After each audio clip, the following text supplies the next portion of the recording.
Well, hello and welcome back to Raywood Acres. Today we have another mesh communications series video. Um, so yeah, I recognize that if you're new to this and you don't fully understand, which I'm still learning. That's what I'm doing here. Is I'm doing a lot of testing and trying to develop kind of a plug and play setup, right? So the ultimate goal here is to make it a little easier, remove some of those barriers to entry as I spoke about on some of the previous videos. So I will link here in the video one of kind of my initial videos on Meshtastic, your LoRa um, devices, kind of discussing the overall general. You can also go to meshtastic.org. They also have a YouTube channel. And of course, there's other YouTubers that are doing other videos on that. My next video, as stuff arrives, I'm going to do kind of just what I believe is how to get started, right? If you're looking to jump into these devices and learn how to communicate with them, I will present you with a very simple form video that will discuss the easiest way to get into it. There is obviously a lot to and a lot what you can do with these devices that can be intimidating for a entry level, no electronic, no computer, just you've never explored this type of thing before. This could become overwhelming. There is some other plug and play systems out there that are sold. Gosh, I can't remember the name of the system, what it's called now, but that's not what I'm trying here. This is something that's going to expand. So as I'm expanding and doing testing, I've done some more testing. We'll talk testing in another video. But so built this kind of outdoor node that I could set up, and each of these are basically nodes, right? So each device can create a point where now from that point the message can be sent further, right? If they're all on the same channel. The best of my knowledge. Okay, so there's a little more research I got to do with that. So this is a T-Go or T-Beam Lily Go brand devices. These are the older ones. There's a newer chipset, I guess. It has a little bit more output. I ordered one of those without the screen. I ordered some more screens. I got a broken screen, or one over here without a screen because the screen got damaged. Get that device up and running once those arrive. Note, most of those devices you're ordering are going to come direct from China, so you're going to have a fairly long wait before you get your products, right? So this one now, the limitations to this setup right here is it's running off that 18650 battery.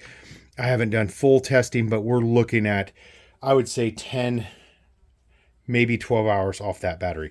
Now there's some settings I could change that could potentially give me longer battery life, but there is a always on or IoT battery pack from, I think it's Voltaic.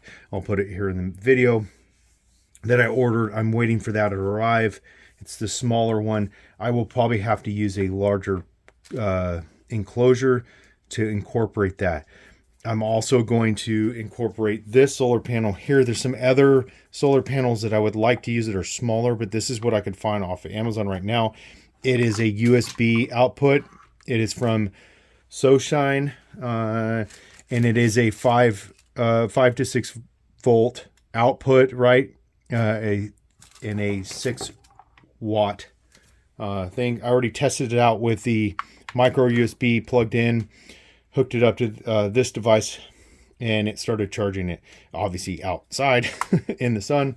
It comes with a few things like these little D-rings and a barrel style extension. So it has two, there's that standard kind of barrel style connector or a USB-A that you can just plug in, which, so to incorporate that, I will need to put another bulkhead style connector on there with a gland seal.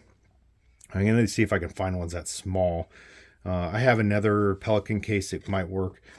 All right, so to make this work really well, solar panel to charge. You could probably just go ahead and, hook it up, and I could do testing with this, with the smaller one with the 18650 in there, or I could do a larger, like that battery pack that's coming from Voltaic. To get better range, I purchased this ANT hotspot miner. It is a 915 megahertz LoRaWAN fiberglass antenna. It is an outdoor antenna. Pretty nice. So it comes with the coaxial cable that goes down to SMA that you're going to need to connect to your device, and then a pole mount hardware. Looks like about a 2-inch pole setup. We'll figure that all out. That'll all be in a future video.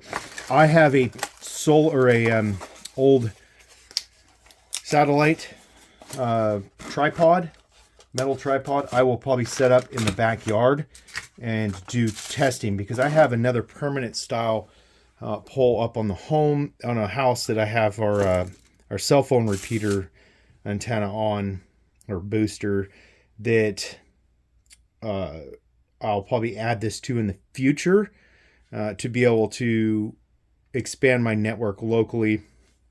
But with that, I want to be able to do the testing and not have to get up on the roof every time and climb up there and get a ladder and do all that stuff. So I want to set it up in the yard, somewhere where it gets good sun, and I can do testing and figure out what works best, make sure everything's working correctly, make tweaks to enclosures or whatever it is, how the solar panel's mounted, and then I'll make it a more permanent mount.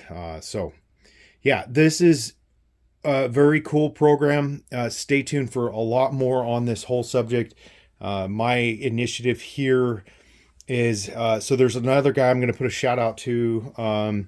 It's called Austin Mesh. So if you're in Texas and anywhere in Austin, he's got a program where he's trying to expand the network there in Austin. The whole point is if you have, the more of these you have working in an area, the wider area coverage you're going to have. Just imagine if each cell phone worked in that fashion, right? One signal bounced to another. Think of how many cell phones are in a city at any given time, right? Big or small.